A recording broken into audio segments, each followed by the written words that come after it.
Good morning everyone. Jyotiba Phule group of education की online कक्षा में आपका स्वागत है। मैं सुनील तिवारी आपको कक्षा 10 की अंग्रेजी पढ़ा रहा हूँ, जिसमें हमारा ग्रामेटिकल टॉपिक चल रहा है एक्टिव वॉइस पैसिव वॉइस। कल तक हमने आपसे डबल ऑब्जेक्ट के बारे में बात की थी, उसके सेंटेंस भी बनाए थे विद स्ट्रक्चर। और अब हम डबल ऑब्जेक्ट से आगे बढ़ते हैं तो हमारा आ जाता है इंपेरेटिव सेंटेंस। जो इंपेरेटिव सेंटेंस है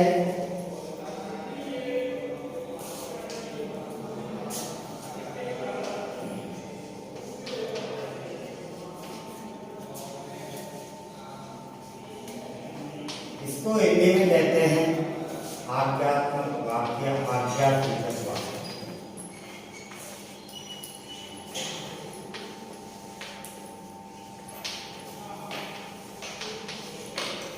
इंपेरेटिव सेंटेंस जो होते हैं वो मूलतः 3 प्रकार से शुरू होते हैं।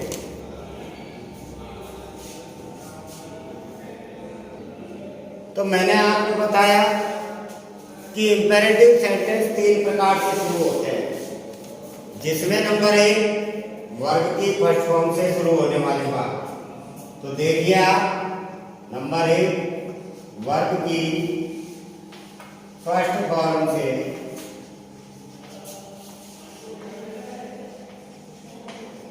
शुरू होने वाले बात।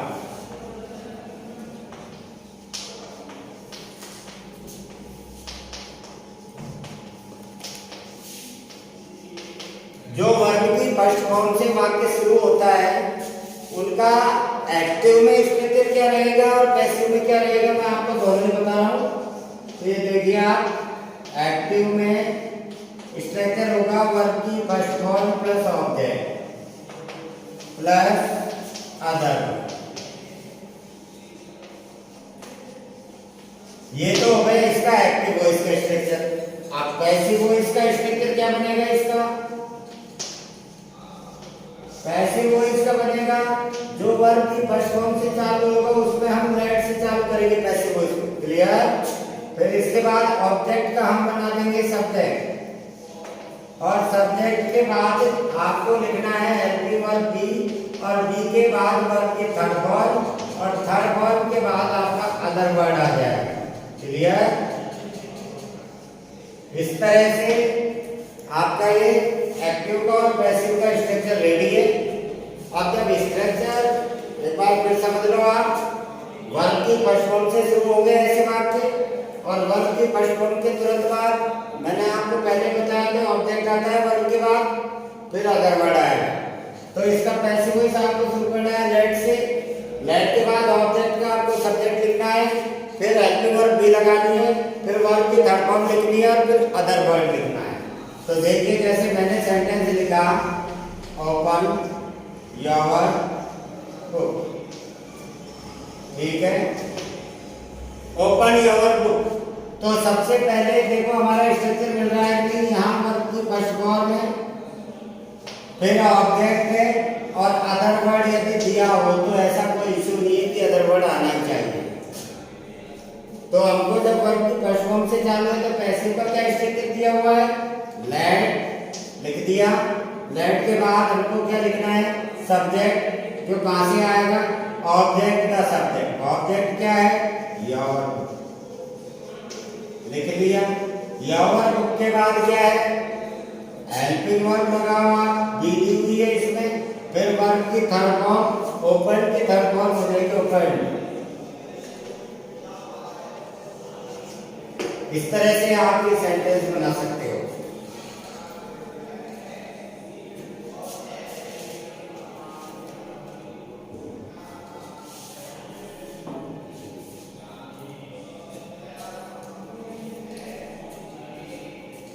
मैं ये 2 सेंटेंस दे देता हूं, आप भी मेरे साथ बनाने का प्रयास करें। जैसे मैंने लिखा, right a letter.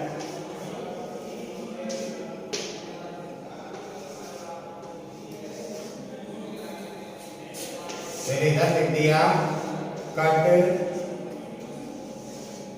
A tree.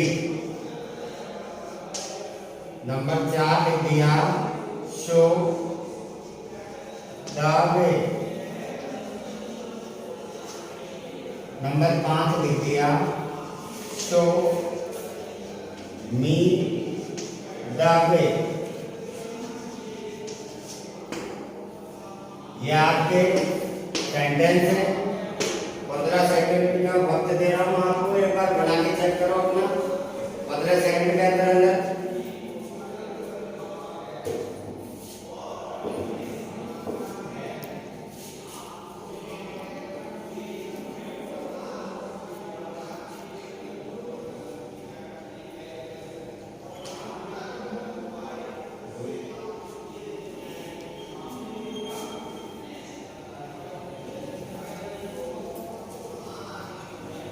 देखिए अब आपने बनाए होंगे, चेक करना।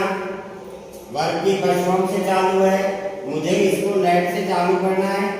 क्लियर? लेट के बाद ऑब्जेक्ट का मुझे सब्जेक्ट बनाना है, ए लेटर। ऑब्जेक्ट का सब्जेक्ट बनाने के बाद मुझे हेल्पिंग वर्ब लिखनी है। हेल्पिंग वर्ब क्या बताइए मैंने, बी।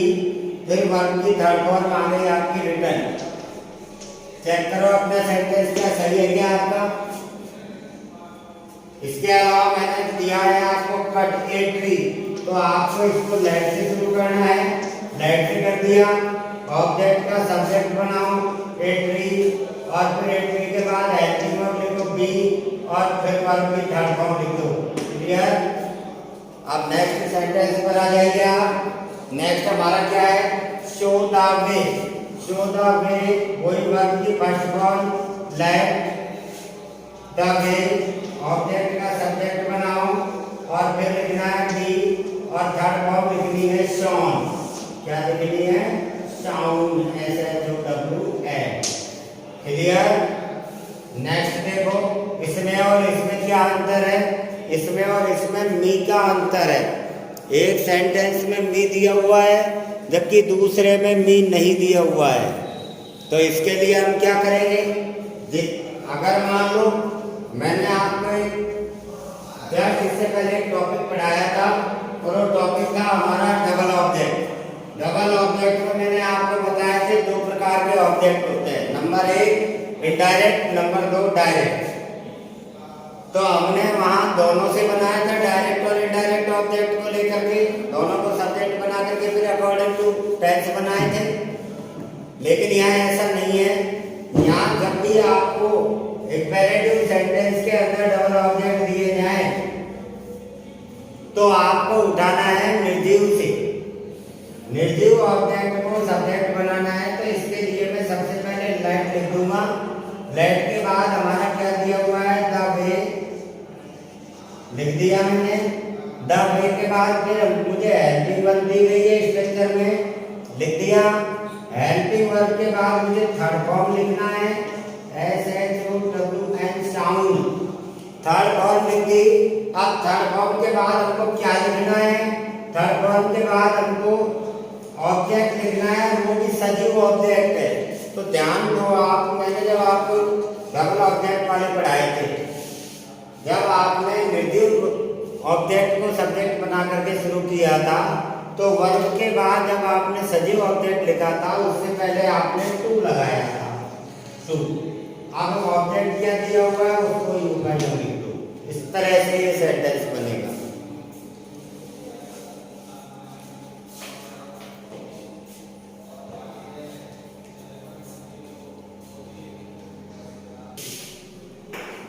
इस तरह से आपका ये मैंने आपको समझा दिया।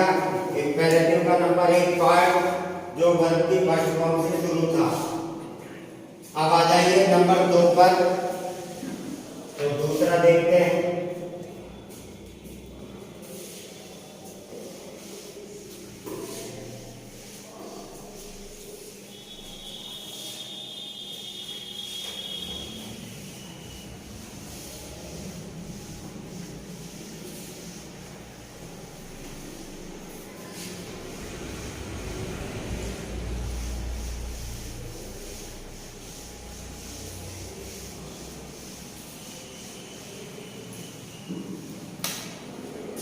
एक भाग हो गया आपका।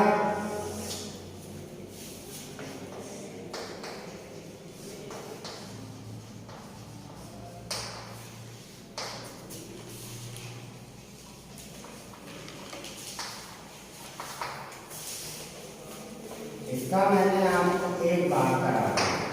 अब आ जाइए नंबर 2 पर, जो आता है लेड से शुरू होने वाला।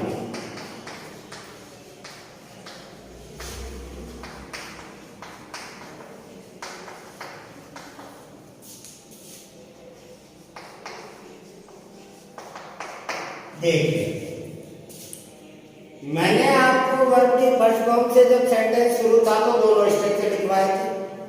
अभी भी देखो मैं आपको दोनों स्ट्रक्चर बताऊंगा। Number 1 active. एक्टिव में हमको क्या दिया होगा जब हम पैसिव में क्या करेंगे। देखिए आप, एक्टिव में हमको दिया होगा लेट, क्योंकि साफ लिखा हुआ है उसमें लेट से शुरू होने वाली। इसका मतलब इसका एक्टिव भी लेट से शुरू होगा और पैसिव भी लेट से शुरू होगा। तो लेट लिख दिया। लेट के बाद दिया जाएगा ऑब्जेक्ट, काम करेगा सब्जेक्ट। क्लियर? दिया जाएगा आपको ऑब्जेक्ट और काम करेगा सब्जेक्ट। इसके बाद वर्ब की फर्स्ट फॉर्म दी जाएगी, फिर आपको ऑब्जेक्ट दिया जाएगा, फिर अदर वर्ड दिया जाएगा।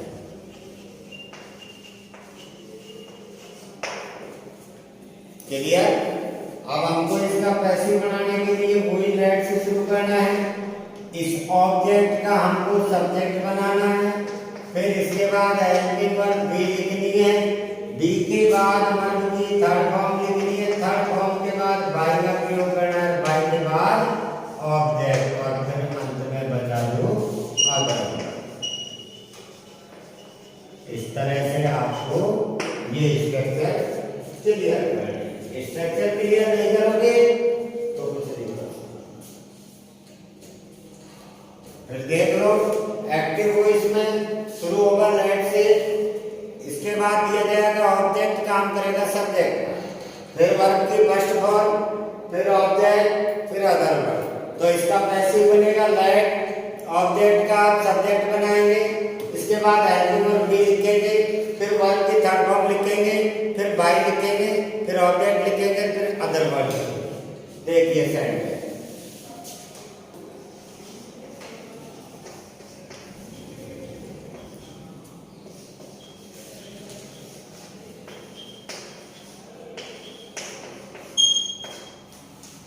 Let her play a match। आप इसकी ओर ध्यान देंगे, सेंटेंस की ओर। Let her play a match। देखिए आप, let ऑब्जेक्ट दिया था, मैंने बताया था ऑब्जेक्ट दिया जाएगा, सब्जेक्ट का काम करेगा, वर्ब की फर्स्ट फॉर्म और ऑब्जेक्ट।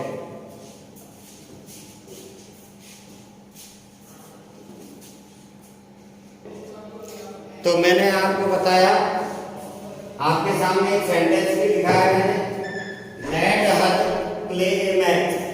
ये आपका देखो एक्टिव वॉइस के स्ट्रक्चर से मैच कर रहा है। तो अब हमको इसका पैसिव वॉइस बनाना है।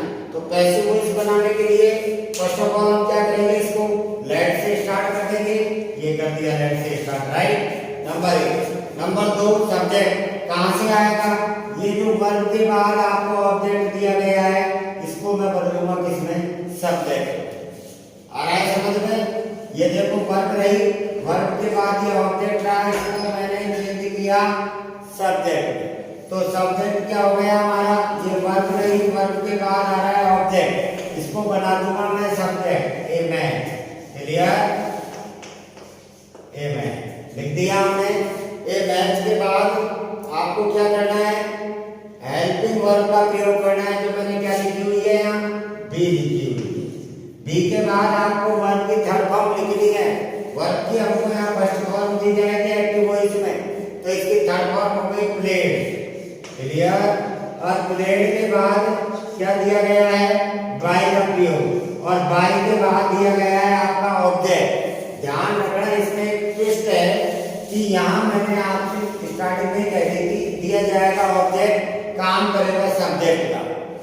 क्या दिया जाएगा, ऑब्जेक्ट। इट मीन्स हमको याद चाहिए क्या, लास्ट में हमको ऑब्जेक्ट ही चाहिए। इस ऑब्जेक्ट को मुझे मुझे यहाँ पहुंचाना है। यहाँ का मतलब वर्ब के बाद बाई और बाई के बाद ऑब्जेक्ट। तो ये ऑब्जेक्ट दिया जा रहा है, तो जैसा दिया गया है वैसा का वैसा ये पहुंचेगा। यहाँ हमको क्या दिया गया है, हाँ, यू का यू ये पहुंचेगा। इसमें आपको कोई फेरबदल नहीं करना है, कहीं आप हर का सी मत कर देना। एक सेंटेंस आप बना करके चेक करें।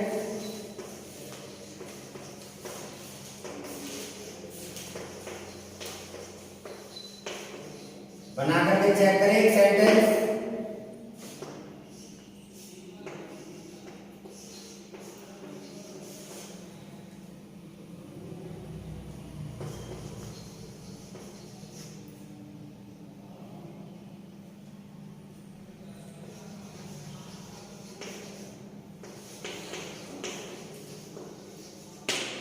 दस सेकंड का समय दिया जा रहा है आपको, तुरंत करें इनको और चेक करें अपने आप को कि क्या आपके समझ में आया।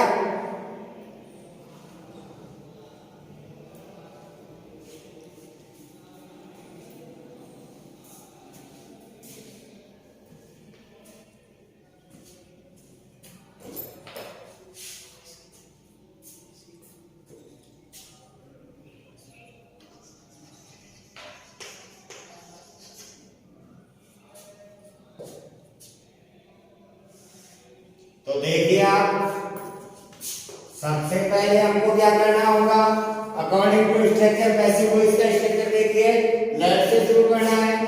कर दिया मैंने लेट से शुरू। फिर इसके बाद ऑब्जेक्ट का मुझे सब्जेक्ट बनाना है। इसमें ऑब्जेक्ट दिया हुआ है ट्री, एक ट्री को मैं लिया हूँ सब्जेक्ट में, क्लियर। इसके बाद हमको क्या करना है, हेल्पिंग वर्ब का प्रयोग करना है जो बी दी गई है। बी के बाद वर्ब की थर्ड फॉर्म, कट की थर्ड फॉर्म कटी होती है, और थर्ड फॉर्म के बाद बाई, और बाई के बाद मैंने आपसे ये कहा था जो यहाँ दिया जाएगा इसको यू का यू उधर लिखना है। तो वहां क्या दिया है हमको, इनका मैंने हिंद लिख दिया अपनी तरफ से, इनमें कोई परिवर्तन नहीं किया। नेक्स्ट इसको वही काम वही करना है आपको, लेट से शुरू कर देना है। लेट के बाद ऑब्जेक्ट का सब्जेक्ट बनाइए। ऑब्जेक्ट दिया हुआ है क्लोज, तो यहाँ क्लोज से लिख दो, लिख दिया। क्लोज के बाद अब आपको हेल्पिंग वर्ब का यूज करना है। हेल्पिंग वर्ब क्या है, बी। बी के बाद आपको वर्ब की थर्ड फॉर्म, वॉस की थर्ड फॉर्म वॉस जो होगी जाएगी। थर्ड फॉर्म के बाद आपको बाई का प्रयोग करना है, और बाई के बाद देन का देन ही रहेगा। इस तरह से आप अपने सेंटेंस चेक कर लो एक बार, क्या आपने सही बनाया था।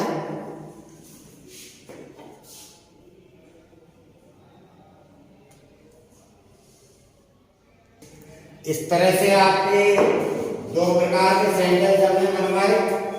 अब हम आपको तीसरा प्रकार बताते हैं इसका। तो देखिए आप, दो प्रकार हमने पढ़ लिए। उम्मीद करता हूं कि आपको समझ में भी आया होगा और आप सेंटेंस भी बना रहे होंगे। तो हमने दो प्रकार पढ़ लिए, आपके सामने दोनों प्रकारों के मैंने आपको एक्टिव का और पैसिव का स्ट्रक्चर बताया था। अब आप यहाँ तीसरा प्रकार पढ़ेंगे जो प्लीज या काइंडली से शुरू होने वाले वाक्य हैं। इससे प्लीज या काइंडली से शुरू होने वाले वाक्य,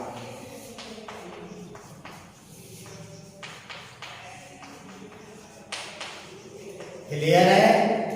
प्लीज और काइंडली से जब वाक्य शुरू होगा तो हम इसमें क्या करेंगे, प्लीज और काइंडली को हटा करके पैसिव वॉइस में यू आर रिक्वेस्टेड टू, जो आपके कोर्स तक, आपके स्टैंडर्ड तक सीमित है, यही लिखेंगे। हालांकि होता दूसरा भी है, लेकिन आपके स्टैंडर्ड तक यही सीमित है। तो आप इसमें लिख लें, यदि कोई बात, यदि एक्टिव वॉइस का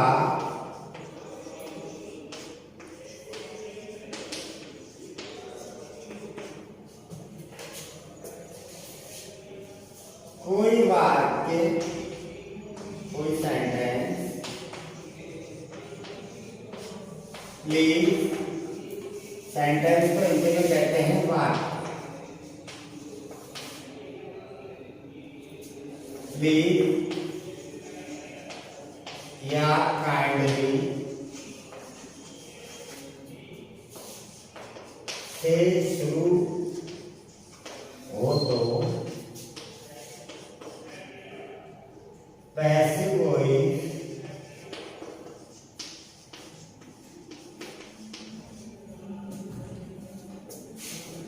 बनाते समय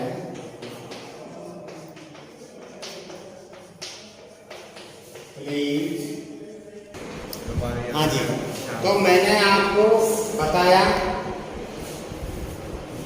यदि एक्टिव वॉइस का कोई सेंटेंस प्लीज या काइंडली से शुरू हो तो पैसिव वॉइस बनाते समय प्लीज या काइंडली को हटा देते हैं। प्लीज या काइंडली के स्थान पर यू आर requested to लिखकर से पूरा वाक्य लिख देते हैं। आ गया समझ? प्लीज या काइंडली, जैसे मैंने एग्जाम्पल से समझा रहा हूं आपको, प्लीज एंड, तो मैंने आपको ये बता दिया कि प्लीज या काइंडली दोनों में से कोई भी आ जाए तो प्लीज काइंडली को हटा दो, उसके स्थान पर लिखा यू आर रिक्वेस्टेड।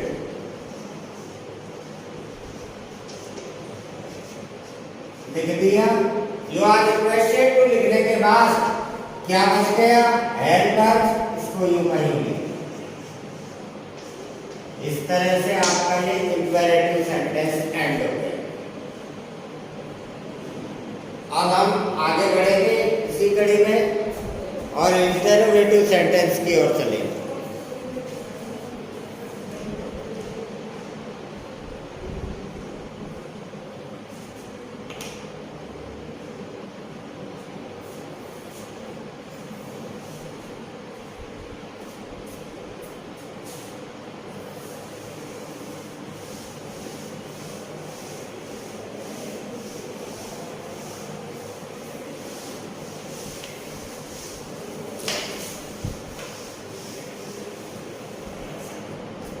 अब हमारा चलेगा इंटरोगेटिव सेंटेंस।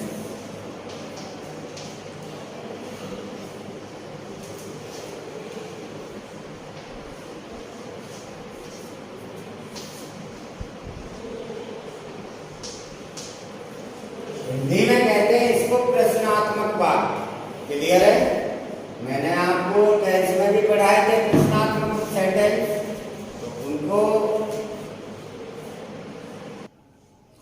जो इंटरोगेटिव सेंटेंस मैंने आपको टेंस में पढ़ाए थे, इंटरोगेटिव का मतलब होता है प्रश्नात्मक वाक्य। और प्रश्नात्मक वाक्य मैंने वहां सिर्फ आपको हेल्पिंग वर्ब से शुरू होना बताया था। यहाँ मैं आपको दो प्रकार से बताऊंगा। तो मैं लिख देंगे, कैसे से लिख देंगे, ऐसे वाक्यों का एक्टिव वॉइस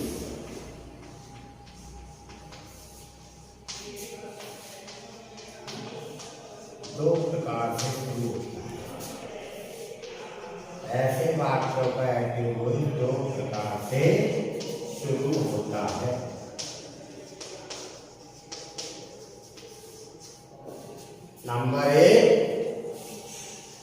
नंबर एक कौन सा है?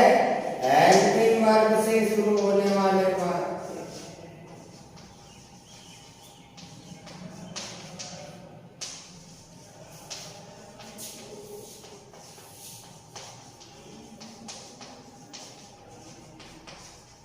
क्लियर है? एंड नंबर दो WH वर्ड्स।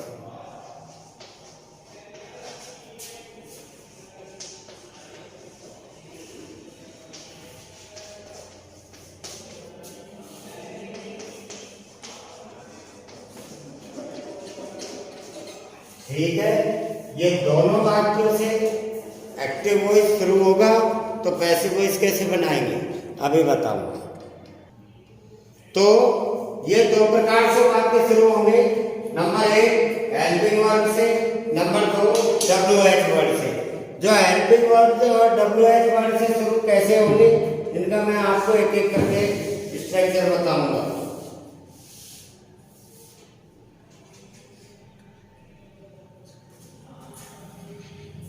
तो सबसे पहले हम पढ़ेंगे हेल्पिंग वर्ब से शुरू होने वाले बात। तो देखिए, जो हेल्पिंग वर्ब से शुरू होगा उनमें सबसे पहले हम क्या लिखेंगे, उनका स्ट्रक्चर देखेंगे। तो यहाँ लिख लिया मैंने एक्टिव और एक तरफ लिख लिया मैंने पैसिव।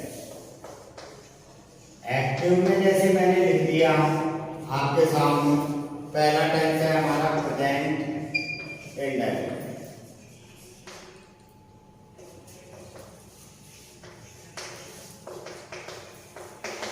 ठीक है, प्रेजेंट इंडेफिनिट के सामने की लाइन आपको खाली होगी, क्योंकि इसका पर्टिकुलर कोई टेंस नहीं होता है।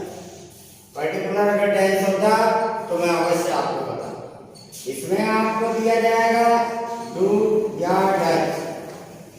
ठीक है, डू डज के साथ में दिया जाएगा आपको सब्जेक्ट, सब्जेक्ट के बाद दिया जाएगा आपको वर्ब की फर्स्ट फॉर्म, फिर दिया जाएगा आपको ऑब्जेक्ट, और फिर मान लो कोई अदर वर्ड आ जाए, अदर वर्ड और प्लस क्वेश्चन मार्क, ये दिया जाएगा आपको। मान लो इस पर आधारित आपका सेंटेंस आ गया, तो पैसिव कैसे बनाओगे इसका, तो ध्यान रखना एक चीज का, डू और डज ये हमारा मेन है यहाँ, क्योंकि हेल्पिंग वर्ब से शुरू होने वाले वाक्य जो हेल्पिंग वर्ब है हमारा, तो डू डज के लिए हम एक टेंस आगे बढ़ जाएंगे, तो हमारी हेल्पिंग वर्ब हो जाएगी is and are, plus object का बना देंगे सब्जेक्ट, प्लस वर्ब की third form, plus by, plus object, plus other word, plus question mark. Clear? इस तरह से ध्यान रखना कि do does change into is am are, लेकिन ये इजमार कैसे लगेगा इसका भी सुन लो। उससे पहले आप इजमार से पहले ऑब्जेक्ट का सब्जेक्ट देखोगे कि हमारा ऑब्जेक्ट क्या है। अकॉर्डिंग टू ऑब्जेक्ट आपको हेल्पिंग वर्ब का प्रयोग करना है। यदि ऑब्जेक्ट मान लो एक वचन करता है जिसका तुम सब्जेक्ट बनाए हो, तो उसके साथ इज करनी है। यदि बहुवचन करता है तो आर का करना है। यदि मी का ऑब्जेक्ट सब्जेक्ट आई बनाए हो तो एम का करना है। तो इस तरह से नंबर दूसरा present continuous, present continuous tense में सबसे पहले प्रेजेंट कंटिन्यूअस में हमको क्या दिया होगा, is and are plus subject plus verb की first form plus ING plus object plus other word plus question mark. ठीक है, देखिए आप, हमने इंटररोगेटिव जब सेंटेंस पढ़े थे तो यूं का यूं हमारा स्ट्रक्चर था। ठीक है, इसके बाद आपको लिखना है, देखो जो हेल्पिंग वर्ब एक्टिव वॉइस में दी गई है उसी को यूं का यूं लिखना है। तो मैं लिख देता हूं इज एंड आर, लिख दिया मैंने। इसके बाद मुझे लिखना है ऑब्जेक्ट का सब्जेक्ट। ऑब्जेक्ट क्या दिया हुआ है उसको देख करके सब्जेक्ट लिख देना है। सब्जेक्ट के बाद आपको ये आईएनजी दिया हुआ है, और इस आईएनजी का हिसाब ये करना है कि यहाँ आपको बीइंग का प्रयोग करना है। बीइंग प्लस वर्ब की third form plus by plus object plus other word plus question mark. तो इस तरह से आपके दो स्ट्रक्चर हैं, और इन दोनों स्ट्रक्चरों को आज आप क्लियर करें। मैंने आज आपको इंपेरेटिव सेंटेंस पूरा पढ़ा दिया, जिसमें 3 प्रकार बताए थे। नंबर 1 वर्ब की फर्स्ट फॉर्म से, नंबर 2 लेट से, नंबर 3 प्लीज और काइंडली से। अब इसके बाद मैंने आपको इंटरोगेटिव सेंटेंस मैंने आपको बताया था कि ऐसे वाक्य 2 प्रकार से शुरू होते हैं। नंबर 1 हेल्पिंग वर्ब से शुरू होने वाले वाक्य, हेल्पिंग वर्ब से शुरू होने वालों में मैंने आपको स्ट्रक्चर बता दिया कि प्रेजेंट इंडेफिनिट में do does plus object plus verb की first form plus object plus other word plus question mark change into is am are plus subject plus verb की third form plus by plus object plus other word plus question mark. ठीक उसी कड़ी में आगे present continuous is am are plus subject plus verb की first form plus ING plus object plus other word plus question mark change into passive voice में क्या बनेगा is MR you का यू है ऑब्जेक्ट का सब्जेक्ट बना दिया इसके बाद आईएनजी को बीइंग में बदल दिया वर्ब की थर्ड फॉर्म लगा दी बाय लगा दिया ऑब्जेक्ट लगा दिया अदर वर्ड और अंत में क्वेश्चन मार्क। तो डियर स्टूडेंट आज के लिए इतना ही। और मेरे पास एक बच्ची का कमेंट आया था, कमेंट क्या आया था, सॉल्यूशन ही आया था उस बच्ची का, तो मैं बताना चाहूंगा। वो बच्ची है हमारी जो दूसरी ब्रांच है Jyotiba Phule senior secondary school धादोलाई से, आभा शर्मा डॉटर ऑफ कमलेश कुमार शर्मा। उस बच्ची ने कुछ डबल ऑब्जेक्ट के जो सेंटेंस थे उनको बना करके मेरे कमेंट बॉक्स में डाले हैं। मैं उस बच्ची से बहुत ही प्रसन्न हुआ कि इस भीड़ में एक बच्ची अलग निकल रही है, इट मीन्स वो बच्ची बहुत अच्छी है। तो उसको देखते हुए आपको भी ये सॉल्यूशन करना चाहिए और मेरे कमेंट बॉक्स में डालना चाहिए। तो आप उस बच्ची से शिक्षा लें कि वो जिस प्रकार टाइम टू टाइम अपने सारे सेंटेंस क्लियर करिए, ठीक उसी तरह उस आभा शर्मा की तरह आप भी क्लियर करते रहें। तो आज के लिए बस इतना ही। नेक्स्ट क्लास कल होगी। Thank you.